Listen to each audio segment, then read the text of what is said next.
Hello అండి అందరికీ. Welcome back to our channel వదినామర్తల ముచ్చట్లు. ఈరోజు మేము తిరుమలకైతే స్టార్ట్ అయ్యాము. తిరుమలకి వెళ్లే ముందు గండి ఆంజనేయ స్వామిని దర్శించుకోవాలని ఫస్ట్ గండికైతే వెళ్ళాము. రాముడు అడుగుపెట్టిన నేల, ఆంజనేయ స్వామి కొలువైన స్థలం, ప్రకృతి ఒడిలో వెలిసిన ఒక మహిమాన్వితమైన పుణ్యక్షేత్రం అదేనండి గండి వీరాంజనేయ స్వామి టెంపుల్ గురించి తెలుసుకుందామా? లేట్ చేయకుండా వీడియోలోకి అయితే వెళ్ళిపోదాము. త్రేతాయుగంలో రావణుడిని సంహరించి సీతాదేవితో కలిసి అయోధ్యకు తిరిగి వెళ్తున్న శ్రీరాముడు ఈ ప్రాంతానికి వచ్చాడు.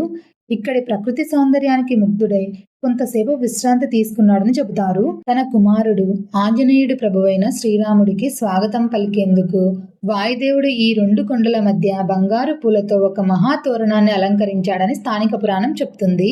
శ్రీరాముడు ఈ ప్రాంతం విడిచి వెళ్లే ముందు తన బాణంతో ఆంజనేయ స్వామి శిలారూపాన్ని చెక్కాలని మొదలు పెడుతుంటే సీతమ్మ వారు ఒక షరతు పెట్టారంట.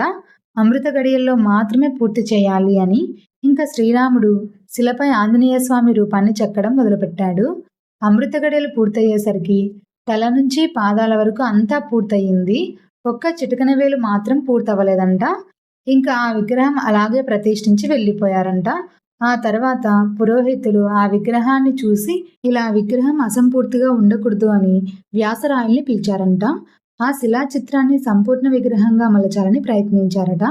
కానీ చిటికెన వేలుని చెక్కే సమయంలో ఆ భాగం నుంచి రక్తం కారడంతో అది శ్రీరాముడు గీసిన స్వరూపంగానే ఉండాలనే దైవ సంకేతంగా భావించి ఆ పనిని అక్కడే ఆపేశారని భక్తుల విశ్వాసం.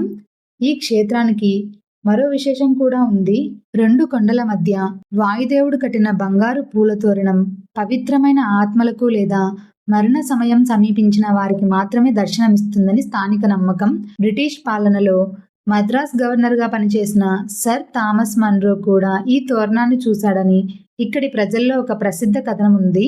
ప్రస్తుత ఆలయ నిర్మాణం కాలక్రమేణా అభివృద్ధి చెందింది. గర్భగుడి చుట్టూ రాతి ప్రాకారాన్ని 1911లో తిరుపతి శేషన్న నిర్మించినట్లు స్థానిక చారిత్రక వివరాలు పేర్కొంటాయి. అనంతరం భక్తుల సహకారంతో ఆలయం మరింత విస్తరించింది.